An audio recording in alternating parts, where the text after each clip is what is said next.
The Elixir Wars. Toxic spores and addictive potions were not the only calamities to strike the people of Embervale and decimate their numbers.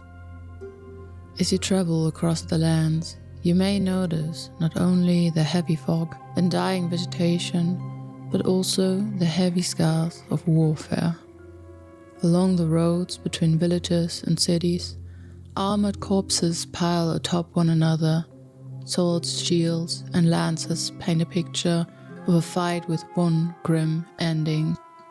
Two colors define this image, green and red. These are the colors of the banners found in the ruins and along the road to the capital. They belong to two rival factions. The Green Fox represents King Gormander, while the Red Eagle is the house emblem of his brother, Lord Vorgoth, God of the North. The scene they leave behind tells a story of betrayal and violence, a story of war. But why would the brothers turn against each other, and what did their sister, Queen Jasmina, do to stop them? When the Wanderer traveled the lands to distribute the recipe for the elixir and announce the inhabitants to build the wells, he sowed a seed of calamity. It grew rapidly into a disastrous harvest, tearing sacred bonds and ripping families apart. Today, I will tell you the story of the conflict that followed, the Elixir Wars. Before we delve into a tale of blood, we begin our journey in a tavern. Long before the Wanderer appeared, all the fog crowded the valleys. In those days, the beloved Queen of Pikemead reigned over her kingdom, cherished by all. Many silent remains still speak of her kindness and the loyalty her people felt towards her. Some say you can measure the devotion of the people by how they commemorate their sovereign remains. Queen Pikemead's tomb, located deep within the Reach, stands as a testament to the truth. The sheer magnitude of the monument tells a silent tale of the love and reverence her subject held for her.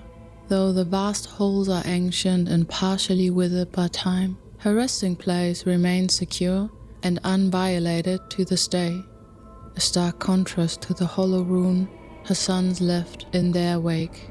One story of the queen survives as a tavern song, for it is said she often visited the local inns to mingle among the common folk. Drinking Song, Ode to Pikemead. Gather round, we're drinking, an ode to the queen once young.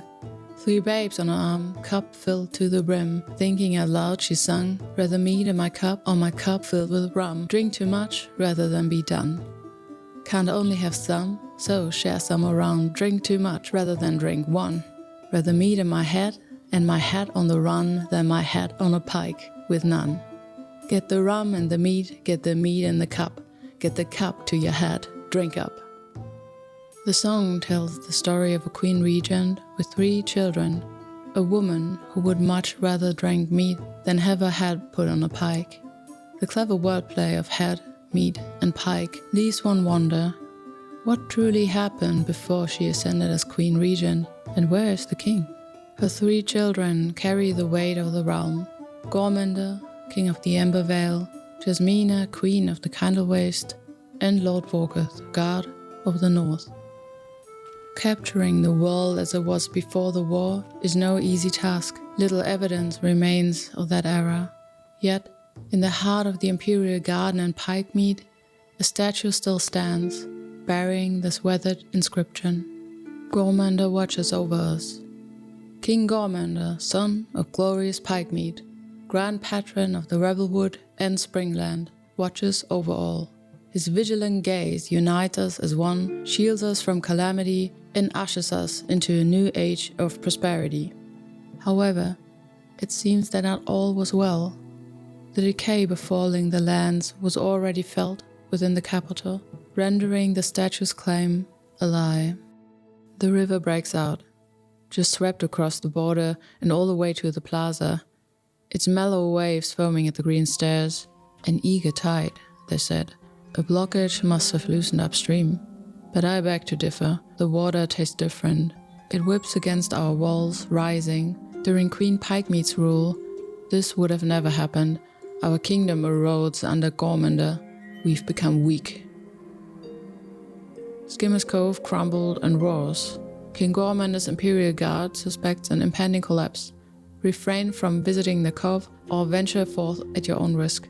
Search and rescue operations cannot be performed until the war subsides. Furthermore, stay clear of the coast at night. Reports confirm strange vibration in the water, as well as moving lights. However, King Gormander wants to reassure you personally that the sightings of an aquatic beast remain unfounded. Pikemead's Reach is as safe as it can be. Chief Higgs. The people were far from content with Gormander's reign. They did more than just whisper behind his back. They voiced their criticism in public, or attempted to. This is evidenced by a letter from Jakes, an editor of the newsletter The Pike Weekly. It is addressed to Ramon and reveals the growing unrest. What do you think of my draft? It's no rumor but fact. Not only our borders are unsafe, our towns are troubled. My informant from Fort Kelvin reports sounds from inside the mountain. Their caves rumble at night, as if something is about to break out. Will Gormander deploy help? Start an investigation? Maybe pass an infrastructure bill? Most likely not. But one can dream. If I were a betting man, I'd say he'll wait for the concern to resolve themselves, for better or worse. Ramon Jones, editor of the Pike Weekly. That's the only draft that was approved. Couldn't put in your info about embezzlement. If it's too controversial, they won't officially let me print it. I'll find a way though. Stay safe, Jakes. The records speak of corruption and embezzlement. It appears that King Gormander was increasingly drawn to hedonism, finding solace in his wine, his coffee, and the company of women while his kingdom fractured. The signs of his indulgence are everywhere. Graves are prominently featured on his weapon banners, and a note found at cargo lift demands as many coffee beans as the damned ship will hold, punctuated by the king's own wary justification that he has a kingdom to run. What we also know is that King Gormander did not cherish his mother's legacy as much as his folk did. Where she sought the company of her people, he sought only the expansion of his own influence, casting a shadow over the memory of the queen who came before him. The Pike Weekly. Nothing grand about Gormander. Queen Pikemead statue. I don't know how to reach you, Ramon. You've disappeared from the face of the earth. But you know where to find me, at least, so I'm leaving you this. The statue of our former ruler, Queen Pikemead, will be tossed unceremoniously into the sea and sink to the bottom of the ocean when the clock strikes 12. I can't stop this madness, but I saved a piece. The harbor workers did too. King Gormander won't listen to my request. He wants her likeness erased from his new gardens. Please burn this letter after reading and take the statue piece. I can't let our correspondence get me in trouble. Best of luck to you. King Gormander, however, was not the only one grappling with the decay and the consequences of their choices. In the far north, our attention turns to Lord Vorgoth, who was busy weaving his own schemes, plagued by the creeping vines to the west and the encroaching cold death to the east, and engraved by the inscrutable machinations of the ancients. He refused to remain a passive observer. Out of all the realms under the ever-stretching eyes, I've been burdened with the wildest. Half my dominion lies strangled in vines. Every root and rock conspires against my claim. My men are too weak-hearted to gain control of the old ruins. A trap, laid in watery tomb, sends them scattering like vermin. No one among them dares lay hammer to the temples, to grind them to dust so that order may reign once more. It may be wiser to turn eastward. The peaks aren't haunted by memory. One of his plans involved unraveling the secrets of the ancients. Far to the north, one can find the letters of Lieutenant Arlington, who was tasked with investigating a mysterious and magical barrier. Understanding the ancient enemy. Ain't no way we can break through these defenses. Looks like the ancients set up these beacons to protect their border. Every time we set foot behind the line, someone gets zapped, fried, or pulverized. Lord Vorgoth won't like this at all. If we want to cross the threshold to their territory, we'll have to tear down some beacons or find a way to deactivate them. If we're victorious, no, when we're victorious, then the ancient gates will be right at our fingertips. Office of Lieutenant Arlington, First Overseer of the Expansion Program. Vorgoth felt threatened by the ancients. In his desperation to grow his power, he sought a weapon to turn the tide. He believed the elixir to be that weapon, and he was determined to wield it at any cost. However, his obsession did not go unnoticed. It appears his soldiers grew wary of his behavior, their loyalty fraying as they watched their leader succumb to the very darkness he claimed to fight. Royal decree. We were supposed to welcome the messenger 2 nights ago, but he's not arrived yet. Are we still taking bets on the decree he's got for us? I'm guessing it's instructions on punishing delinquents. Perhaps the exact measurement of what diameter the sharpened sticks used for prodding prisoners ought to have? Well, we might never find out. I've got this feeling that the harsh winds of the summits were too much for that, what I imagine to be a scrawny little career. Maybe the lads from the mainland just don't have it in them. They're way too captured by Lord Vorgoth, that old lunatic, to prepare for any danger or hardship beyond the ancient enemy. There's some crooked nails even our royal scourge can't hammer into shape. Keep that between us, alright? If the overseer reads this, they put my head on a pike. A perfectly measured, evenly sharpened one at that. On behalf of His Highness, Lord Vorgoth, Guard of the North. His Lordship hereby declares by executive order, all stationed units of the expansion program must refrain from referring to Lord Vorgoth in distasteful or creatively unbecoming ways. All stationed units of the expansion program ought to report gossip and common scolds so they may be brought to justice by Scold's Bridle, or, upon repeated offense, a stay in the dungeons of variable length according to the overseer's best judgment. Additional punishment, most appropriately dealt with a sharpened wooden spear of appropriate diameter and length, may be carried out at will. The rest of the decree is too tattered and ripped to decipher. Driven by a quest for power and his struggle against an even greater enemy, Lord Vorgoth gathered his troops. His goal was to conquer the city, once ruled by his mother, the very place, in all likelihood, where he had been raised. We are left to wonder what exactly drove him to ignite the conflict that would later be known as the Elixir Wars. Perhaps the Lord could never stomach the fact that his mother chose his brother to reign over the heart of Embervale, while he was sent into the frozen exile of the North. However, it seems more likely to me that a voice guided his hand, a quiet whisper from beneath the wide hood of the Wanderer, and another from deep within the earth's core. A voice that hungers for more limbs and more bodies, for who could provide a more bountiful harvest of corpses than a world at war? What we know for certain is that Lord Vorgoth's grudge against the ancients drove him to consume the elixir, but uncovering this secret weapon came with a devastating price. His actions, however, are captured in a letter written hastily by a sister to a brother, both of whom served Lord Vorgoth in the north. We are already familiar with the author, Athalan Scree, our trusted hunter. She sensed the looming war, and in a state of desperation, she tried to reach her brother, Talion, to warn him of the impending doom that had begun to consume their ranks. To Talion, there's not much time, forgive my candor, brother. First, Gorman opposes no threat. His capital is nearly defenseless. No sign of ancient weapons or conspiracy. The elixir merely made his ilk plump and greedy, not bloodthirsty, though they've grown paranoid like most. Second, we've been lied to. The Wanderer poisons the mind of our Lord. We cannot trust a word from his forked tongue. 3, leave with me. Abandon your post, join me on my route down south. Turn your back on the war, the shroud, the death. Wash your hands clean in more peaceful waters. 4, discard the letter, lest you want your sister's blood spilled. Athalan. Tragically, it appears that the letter did not reach her brother, as it was found in a bird's nest in Albanese Summit.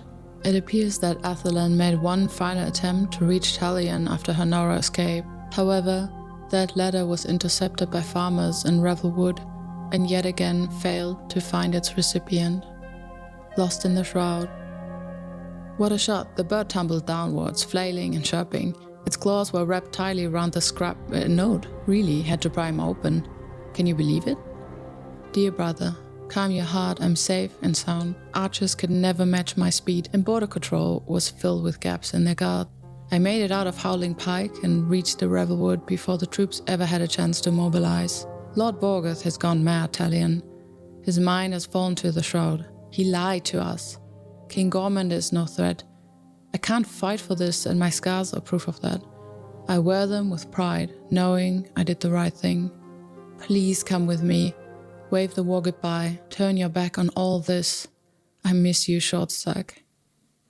While Vorgoth's army marches south, the local villagers and workers encounter another threat. It is a silent, encroaching disaster, one that does not carry a banner or follow a command, yet proves just as lethal as any blade. When I thought it wise to stay overnight at the construction site, I thought wrong. I worked myself to the bone, heaving wooden beams, all by myself long after the other had left. King Gormander wants this tower finished before the northern troops fall in. It won't change much, I reckon, but it ain't my place to pipe up. In a brief moment of rest, I dozed off. What followed was either a dream or a warning. The ground shook, a deep vibration, rhythmic and distant, reverberating into my ear and echoed through my head like a tidal wave. Tomorrow I'll stay again. I must confirm that it was just a dream. If anyone finds this, hand it directly to Gormander. Me and my guys are done, and we ain't coming back. At first I thought I heard the northern army march in. As terrifying as that thought is, what I saw was far more nightmarish. The one-eyed giant are descending from their mountaintops, and they bring the stench of burnt flesh and decay. I can hear them move through the valley below. Don't know where they're headed, but I won't stay to find out. Battle by the bridge. Descending from the Valewater Basin, only a few paths are wide enough to accommodate an army powerful enough to topple a kingdom. Banners as red as blood-soaked morning sun stand as silent witnesses to their march, stretching from the gates of Cromwell all the way to Pikemead. At the border between the Springlands and the Valewater Basin lies a deep valley spanned by an ancient bridge. The ruins of a massive conflict litter the gorge. This was clearly the first site of confrontation where Gormander's forces attempted to bar the enemy from entering their lands.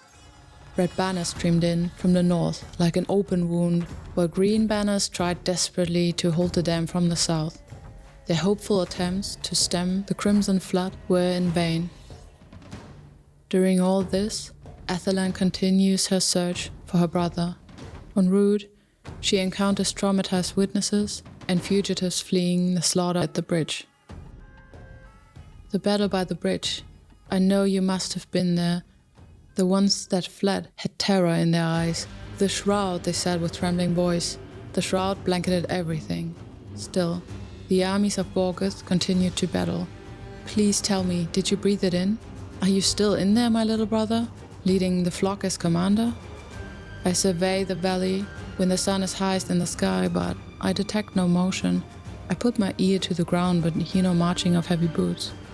If you're in there, please give me a sign, Talion. I'll carry you out of my bag, just like the old days. Your sister, Athelan. Our worst fears and Athelan's, I realized as we scour the area for insights into the slaughter. Amidst the scorched earth and splintered wood of the valley, the truth begins to surface. This was not a battle of honor, but a massacre fueled by something far darker than political ambition. Beneath this ancient bridge lay a bow, littered amongst the corpses of this battlefield. It must have belonged to an unfortunate commander consumed by the shroud. Talion's bow. A bow used by commanders of the Northguard. A powerful energy flows through the user, increasing their pulse and allowing for faster shots. Athalan must have made the grim discovery. With iron certainty, she saw her revenge, a bow, as cold and unyielding as the northern peaks she had left behind. God of the North, Lord Vorgoth, you blighted, demented adversary. You are mad, raving shadow of a leader. Following your orders makes me sick, a toll I paid in blood. No army will protect you. I will cross every chasm, scale every mountain, and brace against the bitter cold. I will push myself beyond physical capacity of man to find you. And when I do, my aim will be true. I swear on my brother's honor. But neither Vorgoth nor his forces were stopped here. Little is known of the battle, but parts of his armor can be found along the path and paint a grim picture of cold and despair. God of the North just played, untouched by the flame and veiled in the lingering cold. His armor used to belong to Lord Vorgoth, who was rumored to have a frozen heart that splinters and breaks with every tired beat. The siege. Visiting the capital, one sees the vivid, jagged remains of the war and the factions that waged it. Massive siege equipment still stands like skeletal sentries, guarding the entrance to the city, marking where the final defenses failed.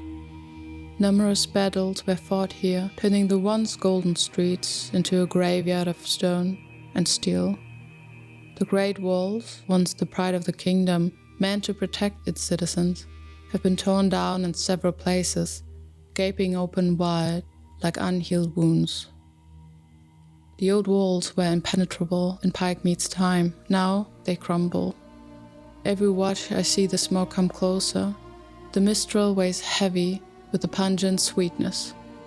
Rot and decay that tear through the outer walls soon enough. Even the mining rift due east cannot yield enough stone to restore the imperial ages before the brewing siege. God of the North boots. Sodden boots that strode through the knee-high snow of Albany's summit under foreboding northern lights. After marching through countless midnight hours, Lord Vorgoth finally reached the gates of Pikemead's Reach. Siege Report, Day 3. Status horrendous. Impact today, 17. The section below is hastily scribbled. It's gone, torn apart like cotton. The catapults, pure devilry. Lighted fire, bright blue and hazy, a rotting stench, numbers unknown, too many. Led by Vorgoth, he's coming. Heavy boots smashed Caden's skull. Lost below, sludge and smart, all red. A wave of steel flooding towards Market Square. My brothers below yelling, no way down. Everything is loud, the screams. I cannot bear this, dear Lord. Please, I'm just a squire. Please don't crush my head. Caden, I'm so sorry. Encroaching on the gate, no doubt. I'm blessed to have made it to my hidden attic on time. I can't see from here, but I hear them. Their lord, the God of the North, is chanting. Something dark and tainted. The sky outside moves. No, it's the clouds? A misty veil with strips of colored blue light. What on earth? I'm peeking now. I see it. The cobblestones rip open like foul flesh. He's removing his gloves. By the ancients, his hands, they look frozen and dead, like preserved rotten meat. Is he raising something from below? I can't see. I have to lean a little further. Glove of the Guardian of the North. Wearing these gloves, the Northern Lord carved his way through the enshrouded valleys of Ember Vale. The scars he cut into the people and soil can be traced from the bleached mountains to today's ruin of Pikemead's Reach. Under fire, they broke through. Soldiers of the Northern Guard, they ravaged it all. The brittle walls were torn apart, the gate was lowered. They locked us out. We cannot run, rats in a cage. Their fists clash against the iron. I lower my hands, hold my palms and pray. Dear ancients, please anyone, open the gates. We're locked out. Bastards closed the gates to the inner city. Just left us poor to rot and die. It won't help. Vorgoth's army will get them. I hope they burn. Let Gormander taste copper and steel. I don't go down easy. I'm hidden, but I still have that blasted sickness from last winter. My body fails me now if I sneeze, if I yap. With the Northlings sauntering round outside, these sewers will be my tomb. I'm shivering. It's not my cold flashes. Something is off. There's wind in here. No, there's breathing in here and sharp like a blade. Can't see where or what. It's in me, in my throat, so cold it's acid. It's worse than the sewer. Help, it feels like winter again. Never thought I'd see a war, nay, a live invasion in the last of my tired days. I've buried so many, I confess this comforts me. Guiding people on their final voyage, so many last goodbyes. Today comes mine.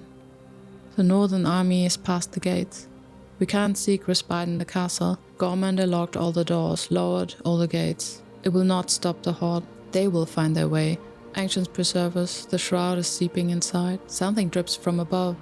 If anyone finds this, if anyone is left, I want to be buried next to my wife and son under the old oak. Leave the headstone blank. I have nothing left to say. An ugly scar of destruction travels from the gates, up the reach, and into the castle's courtyard. There, a mighty beast welcomes us. For decades, it has waited, brooding, growing, and feasting on the dead, hungry at last for the taste of living flesh. But it shall not end our journey. Its death will reward us with the key to the inner sanctum and with another possession of great value. Upon closer inspection, the main gate to the castle was never breached. Stranger still, it seems the guards did not die in the heat of combat. Instead, they appear to have fallen asleep at their post, the skeletons still slumped in their final positions. Within the throne room, there is no grand scene of a brotherly duel, no withered skeletons wearing crowns, nor any other logical conclusion. The evidence suggests only one thing: the grand finale did not happen here. After the war, only a few eyes witnessed the fall of Pikemead's reach, to bear testimony to its end. And even though Balthasar was not among them, he tells the harrowing story of how the Elixir War reached its conclusion. His account reveals that the war did not end with the victor's shout, but with a silent, suffocating transformation, a price paid by the city for the very power the brothers sought to weaponize. They took Pikemead's reach. They killed Gormander, an army of lunatics, sickly, pale, barely lifting their feet above the bloodied ground. They dragged themselves through our valleys to the miasma, led by the mad god of the north, Vorgoth. I always knew the elixir would sow its seed of distrust. I look up at the ancient spire, at the sky. There's no running, no hiding. We must persevere. Balthasar. Upon further investigation, one finds jagged breaches in outer walls of the pike. A path of destruction was carved through the castle's many chambers, rooms now choked with shroud and stagnant miasma. At the very summit of the higher tower, a peculiar scene awaits the curious. There, one finds the helmet of Lord Vorgoth resting beside a corpse, God of the North helmet. Very few people witnessed the sharp, crystalline breath escaping Vorgoth from under the helmet firsthand. They saw his howl dance in the haze and felt it shiver down their skin, creep into their mind and twist around their bones. Many did not live to tell the tale. But behold, the obvious explanation is not the one I suggest. The armor lies discarded, yet the body beside it tells a story not of a fallen commander, but of another, a messenger or a soldier perhaps, whose cold fingers still grasp a final message that provides insight into what occurred the day Lord Vorgoth claimed the capital. Setting sail. Wherever he fled, if at all, Gormander is alone, or with another courtesan. The city is drenched. They've crushed our walls early morn and now coat our town with thick, suffocating nebula, colored like ostrich feathers. I cower here, alone, for the first time in years like a little girl. My heart flutters like a threshing caged canary. I should have run away and chartered a ship, seized it. I can fence and read a map, after all.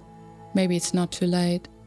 I could still wake up to ocean blues and feel salt on my skin, see mermaids and sing at the docks, loudly, finally. I want to end in a storm, in a blaze, and not a lonely little tower. Don't laugh at me, I feel so small. It appears that no king was slain on that day. The crown did not fall, it simply vanished into the mist of the ocean. But what truly happened to the kings after the war? It remains unclear whether Gormander successfully escaped by ship, or if the sea claimed him before he could reach the horizon. While the absence of evidence is no proof of death, there is little hope of his survival, and one chilling indicator of his fate remains. The azure waters of the Vale have yielded a single silent testimony. A peculiar ring, bearing the royal seal, can be found resting in the silt at the bottom of the lake. Ring of the air, a ring that radiates affluence and tragedy. Was it freed from the ivory finger of a friend, a brother, a child of fortune? Could its fealty have been betrayed, its blood promise broken? Whatever story the ring may tell, its former lords are long gone. Nonetheless, one sighting seems intriguing to me. A tavern woman in Goldrock saddle noticed a strange guest who carries a heavy burden. Drunk guests and strange pavements. An old customer came in today. Rugged man, tall and morose. A knight of sorts or mercenary, though I've never seen his insignia here before. Clearly he had one too many sips of wine already, or grog, I suspect. He had no gold, so I tried to send him away, but it was in vain. Kept slurring his words, eyes wide and bloodshot, pointing at the rum on the topmost shelf with his gloved hands, almost too heavy to hold up straight. His arms kept sinking to the counter mid-motion, veering about as if his body couldn't keep pace with his demands, or as if his limbs were made from wet sacks of grain. Aggravated by his own limpness and lack of liquor, he tore off his gauntlets and tossed them across the room, growling. I ducked underneath the bar. When I saw his bare hand reach across the counter from below and grip the edge, I feared he must lunge towards me. But instead he scrambled across, tumbled to the floor and shuffled to the liquor rack. He had put the bottle to his lips before crossing the doorstep and shambling back outside. His gauntlets are the only trace he left. They seem valuable. I've stored them in the attic for now. Should he return with a clearer head and fuller pockets? Upon further investigation, one will find, hidden in a dusty chest in an almost forgotten attic, greatsword gauntlets. The sigil is unknown, but yet the greatsword and the wings are symbols of Lord Vorgoth. As we know, he used a greatsword as his weapon, and he also chose an eagle as his heraldic beast. We found Vorgoth's gloves in a tavern, discarded by a broken, nameless man. Is it possible that Gormander fled the city, disguised as a northern soldier, and tossed his ring overboard? Perhaps he was the man at Goldrock Saddle, trying to drown his nerves in elixir withdrawal and rum. It could have been anyone, but if it wasn't him, why did this tavern woman not recognize his insignia? She would know Vorgoth's emblem, as the Vale Water Basin is his domain. Was it Gormander carrying his brother's armor? Or was it the eagle himself, stripped of his pride? Whoever visited the tavern that night, in the state of ruin, she saw only a broken man, not a king. Little is known of Vorgoth's fate after the war's eerie conclusion. We know from several fragments of history that his ultimate aim was never just the throne of Pikemead. It was to reach the ancient gates. To Vorgoth, the elixir was not merely a weapon for civil war, it was a key, a fuel, and a transformation designed to grant him entry into the realms of those who preceded humanity. If the voice from the core truly guided him, the gates to the Pike were not a destination to conquer, but a threshold to cross. God of the North Pants, formerly worn by soldiers of Lord Vorgoth, oldest son to the Queen Pikemead. Legends say he was consumed by the shroud after the ancients pushed him off Howling Peak's summit. As tragic as this ending might be, its finality is not convincing. A king does not simply vanish, and a war of this magnitude rarely leaves such a quiet trail. Something else has been weighing on my mind, a lingering doubt that pulls us back to the tomb of the queen. Her resting place remains secure to this very day, untouched by the rot of the shroud or the greed of scavengers. It is a fortress of silence, standing defiant against time, unless, of course, one possesses the wit to solve the riddle at the main gate. One to glory, one to ice, one to rule, and one to life. One is far left, to the eldest, most regal. The beak of the eagle rips high clouds, and skin, blood taints the snow as kin pierces kin.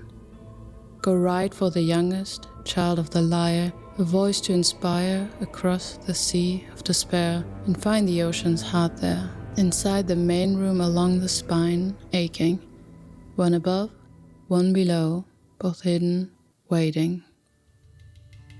Whatever the queen knew before she passed, the riddle she left behind is an awfully accurate description of the tragedies that unfolded after her death. These lines do not merely point towards the treasures of the tomb, they serve as a grim foreshadowing of the family she left behind. It is as if she carved the history of Elixir Wars into the stone before the first drop of the serum was ever brewed. And may you wonder, why have I not mentioned Jasmina? It appears the sister was wise to avoid her brother's war, but there's far more to her exile than a simple desire for peace. Her story is woven into the very fabric of Emberville's survival, but that is a tale for another day. That brings us to the end of today's journey. If you enjoyed this episode, please let me know by liking and subscribing. It truly means a lot. If you're looking for more, I'd love to have you in my Discord community. It's where I'm most active and where the conversation continues. You can also find me over on Twitch every Sunday evening for my live streams. Until next time, see you!